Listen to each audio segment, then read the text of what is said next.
Connecting your Xumo Stream Box to the internet is essential for streaming. You can connect via Wi-Fi or Ethernet. Wi-Fi offers flexibility, while Ethernet provides a more stable connection, especially for 4K streaming. For Wi-Fi, ensure you have your network password ready. For Ethernet, you'll need a cable. Ethernet offers the most reliable connection.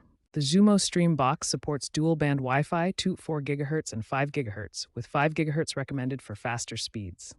For Wi-Fi setup, start by plugging in the Xumo Stream Box and turning on your TV. Next, select the correct HDMI input on your TV. Follow the on-screen prompts to select your language and sign in, or create a Xumo account. Choose Wi-Fi, scan for your network, enter the password, and connect. The device will test the connection and download updates. For Ethernet setup, follow the initial steps until the network selections screen. Plug an Ethernet cable into the Xumo Stream Box and your router. Select Ethernet.